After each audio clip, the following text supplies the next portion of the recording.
Pizza guy AdventurEZ, right in the middle of backing out in a parking lot I've been at one other time during the Santa Maria Fair. Last time I backed out from this parking lot, there was rides going on over here. So I'm providing insight into the fine world of pizza delivery. Check 1 2, check. There it is. Haha. That's how I give it to you, real, showing you I'm checking my gear. So in the world of pizza delivery, we pay our own car insurance, unless you're driving the DXP, but I don't even think Domino's is pushing those anymore. So we pay our own insurance, and the computer is set up to lock us out of the computer when we have not paid, or not when we paid insurance, but when we haven't let them know, hey, here's my new policy. Well, a couple of episodes you guys have been watching, you've been hearing my quorums as to if I wanted to renew my insurance or not, because I don't know if I wanted to keep this car or get a new one. Well, it's all panned out that I'm going to keep this beauty, keep my 2007 Ford Taurus, good old Betsy, my workhorse. I'm going to keep this thing and run it into the ground. I'm going to take good care of it. I just had to use my credit card to pay my car insurance for my mother and I. We had a little snafu as to what car was under what policy. The car it's registered in my mom's name because it was cheaper for us to all keep things going that way. So I'm just gonna register it under her name still, and they're gonna let me keep working. But what's one thing you have to do as a pizza delivery driver is make sure your insurance is up to date. It's already been, my shift started over an hour ago. This is my first, I just finished my first delivery. It has already been a long phone tag-ish day. I'm gonna have to phone tag with my mom right here, so I'm gonna get off here with you guys because I have crap to handle. I should just stay on and let you hear my conversation, but that could get really boring and not worth watching. So thank you guys for tuning in so far. I'll hit you guys later with some details on some stuff, but in the meantime, thank you. Welcome to episode 24 this August 3rd, 2017. Happy birthday to Shane and Madeline Shock, my niece and nephew who went with me to the corn show, Corn and Stone Sour. They're in the video for the double review of Oreos and the Oreos and Cheetos. Before I get off here, I'm going to show you a real quick peek at an eye-catching vehicle that ends up around town. I'm going to show you, I don't know what you would call this thing. It's like the Shark or the Shark Compact or whatever, but this car right here is absolutely eye-catching. Maybe you've seen it around town before. Pretty cool looking car. Let me know if you've seen it. Let me know nicknames you have for it. I can't think of one right now because I got too many figures going through my head right now. Having kids helps you learn how to multitask, or working in an office or being a teacher. And if you haven't been one of those, there's a good chance that multitasking isn't one of your strong traits.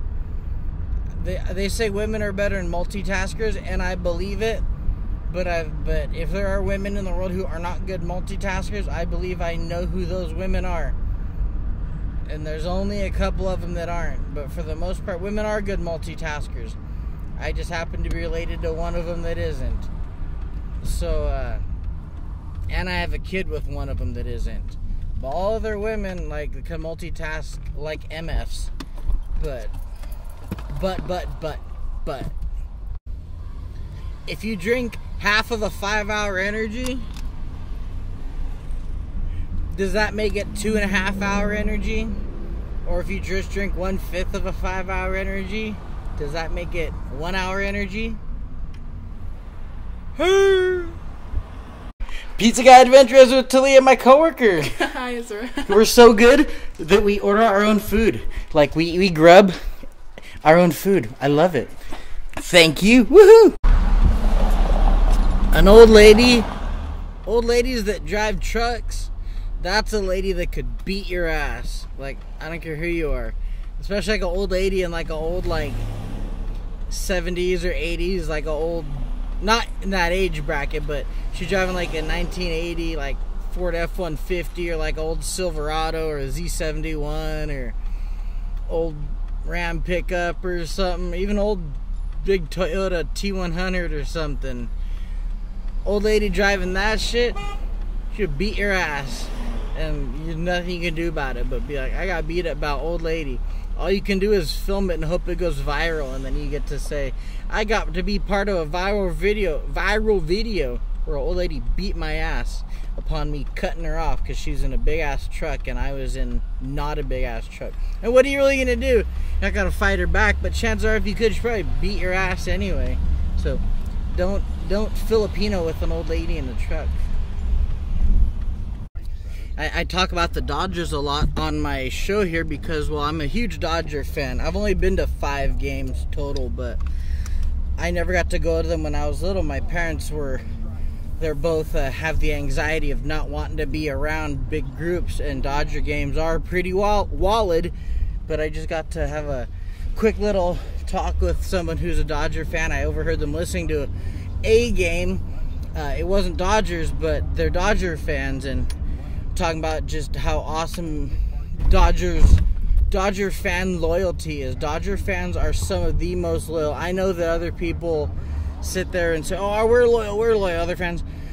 Dodger fans are right there they're already, even if they don't make it a year, they're already gleaming hope into next year. They're right there with like Raider fans, and I'm not just saying that as a fan of California football or California sports, because I'm a Niner fan before a Raider fan, which I shouldn't say because really being a Raider fan is a lot funner, and the Niners ownership sucks. Like, it's terrible. I know they've won World Series and such, but I mean World Series, shoot, Super Bowls in the last 10 years, but it's almost funner being a Raider fan, especially now. I mean, with whatever's going on, but I'm talking about being a Dodger fan, and Dodgers fans are loyal to the bone, and it's kind of a bummer. I've already spoke of this in previous episodes, but it's a really crappy thing how hard it is to get to watch a Dodger game. I'm listening to one right now, but that's the only way I was going to get to. There goes Sam Diaz right now.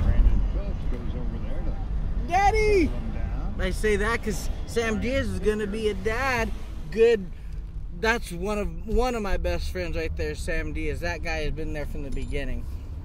I just jump around topics from Dodger talk to Sam talk to, I'm all over the place, but my videos are gonna reflect that. But y'all who know me know that I'm all over the place, so you know to try to listen from multiple angles because I'm coming from all over the place. That's when I say something dirty about coming all over the place, but I'm not going to. Coming from all over the place, like, anyway. I almost, even if I try to make these like PG-13, I say something that just kills it. So I hope the adults are having fun watching this, but chances are, if you're a kid watching my videos, you probably watch like Wolfie Raps and Quibble Cop and the other YouTubers that cuss like sailors. And so if you guys can get away with watching them, you can get away with watching some Pizza Guy AdventurEZ and learn a little something too about the pizza game as it is. Remember how cool it used to be to rent videos from places?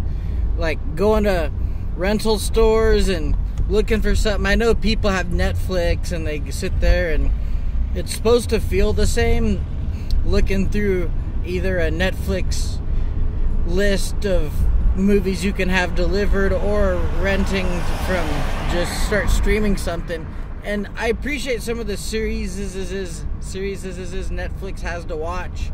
They got some good stuff to watch. I like the Marvel works. I like some of the stand-up comedy specials. It is cool what ends up on there, but going to the video store gave you something to do. You would go out and you would, well, delivering pizzas, you are reminded of, wow, I used to go you'd go rent a movie, and then, well, when I was little, there was a Jake's Take and Bake. You'd go to Blockbuster Video, and then you go to Jake's Take and Bake, and you'd take the Jake's Take and Bake home and bake it, and that baked while you started watching movies. And I used to do things, I used to rent old WWF videos from matches in like the 80s, 90s, like rent the Royal Rumble once it was on pay-per-view for a while, and then it'd be off, and then you'd rent that, or Survivor Series, all the old events the way they used to be. I really miss going to the rental store and rent, and it was really cool when we had a place called Movies to Go, and you used to be able to rent Nintendo games for like a week there, and it'd be interesting renting, like I would rent Zelda and see how far somebody got on there. It'd be interesting to kind of see that. That was pretty cool. I just got honked at for letting somebody go, but I'm going to catch up to this green light anyway, so it doesn't really matter. Oh well. Just like it for being nice. Anyway, renting movies used to be pretty dang cool.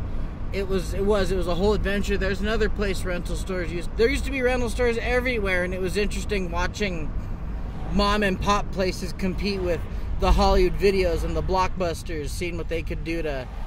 They wouldn't always be able to compete because sometimes the prices wouldn't be as good, but they'd have things that you wouldn't have other places. Be kind of fun going through, being, oh, I saw that, that sucks, didn't see that. It was interesting. And I used to always make sure I rewound my DVDs before taking them back. Also interesting seeing people wearing Dodger hats all around, walking, or have a Dodgers thing on their car. This dude in front of me has a Dodgers hat on. I wonder if he even knows there's a Dodger game on the radio. Like, is he listening to it right now? Or are people just wearing Dodger hats because it looks cool around here? Or it's like a way of... It's like a shield, wearing Dodgers or Raiders stuff. It's like, hey, like, you can't mess with me because I like the Dodgers. Or like wearing a Lakers jersey. It's like a shield. Like, hey, nobody mess with me or nobody beat me up because it's my shield. Because I like the same team you do. So that makes me immune to being beat up. I don't know if some of them are just wearing it for that, or do they actually like the Dodgers, or is it a race thing? Like, do people identify with a certain race of people and be like, well, everyone else that is this race likes this team, so I better like this team. So it's interesting. That's a whole other topic right there, identifying with sports teams that these are pretty good. There's going to be a podcast coming up. I've been in touch with George Diaz from Sketchy Picks. I'll put a link to his YouTube, Sketchy Picks. He's got a great YouTube channel. Much more of a video journalist is kind of what he is. Slight documentarian, but a little bit more of his research is more just from talking to people. And he does research stuff, but he also talks to a lot of people. Done some videos with him and World on One Games. He's kind of like the glue. He's one of the people that inspired me. So without George Diaz, there would be no Pizza Guy AdventurEZ. Without George Diaz and without the people at World on One Video Games, especially Rudy Ruiz, who built that store from the ground up, they're the people who have really helped build Pizza Guy AdventurEZ.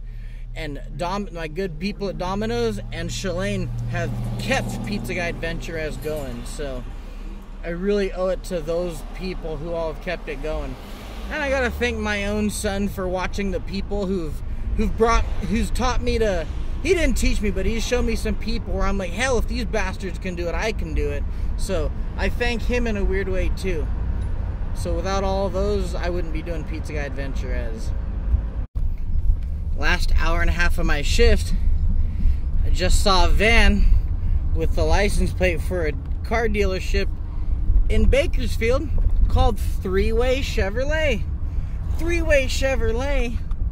They might as well call it Gangbang Chevy, which sounds like something you could do for a website or for like a chain of movies or something you could do for like a challenge, like the Mile High Club, like a Mile High Club or a Gangbang Chevy, like get in the back of the El Camino, cruise around and don't let the wind blow anything around.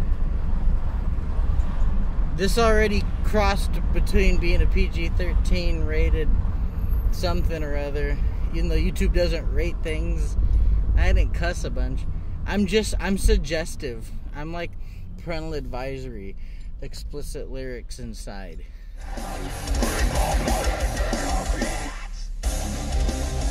This is the shit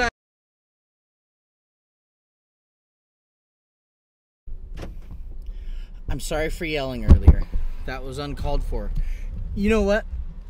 Maybe it was uncalled for, maybe it wasn't, because that place, if you live in a place with a gated community, or okay, no, if you're gonna pull up behind a delivery person and you're gonna sit there and not let us into the gate, you deserve ripped into. Because, okay, I understand if you see like what you think is a suspicious vehicle, if you're gonna racially profile lowriders or be one of those people, okay, I kind of understand that you're gonna do that.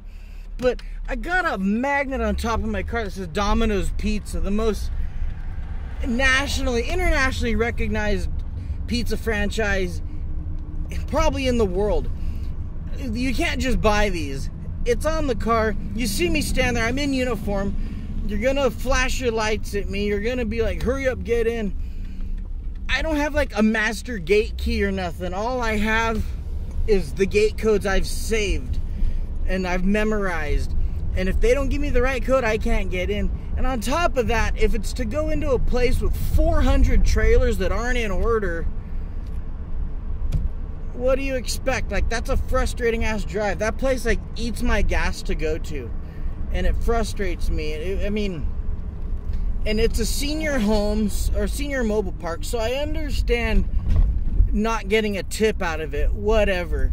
But you need to realize what you're asking us to do when you're asking us to go to that place. You live in a place of that seclusion. Be more forgiving to old people, but for every old person I meet that's really sweet, I met a lot of sweet old ladies today, but this last dude, like, just didn't even care. So whatever. And I'm sorry I got that upset earlier, but it's frustrating. You want to know what it's like? I'm telling you what it's like. Pizza Guy AdventurEZ doesn't pull any punches. I'm not here to lie about everything and say it's peaches and cream. I'm part of a forum on Facebook where people talk about different things too that have happened to them. I seen people getting cheap tipped. Don't get me started on that. But I want you to know how it is. So if you're mad at me for being like this, whatever, let me know in the comments. I'm still doing the giveaway. I'm still happy. I just don't like getting fucked with. But who does, really? So I'm done with it. I'm killing it. This is my venting. This is my way to do it. That's why there's the warning at the beginning of the video. The views and opinions expressed by me are not that of Domino's. So thank you guys again for tuning in. I appreciate it. I'm cool now. I just had to get that out there. And you guys deserve to see how frustrating it can be for us. You need to be more forgiving and make things easier on delivery people. It's not like we know where... I mean, we know where everything is, but we don't. Especially in a place like that. If you know you live in like clusterfuck Central Coast, keep in mind you should put that in. Oh, by the way, I live in clusterfuck. So anyway, thank you guys again for tuning in. I appreciate it. Like, subscribe. Giveaways still going on. I'm coming back at you tomorrow. Filming starts 11:30 a.m. and until tomorrow, deuces and trays. Sorry for yelling. I love you all.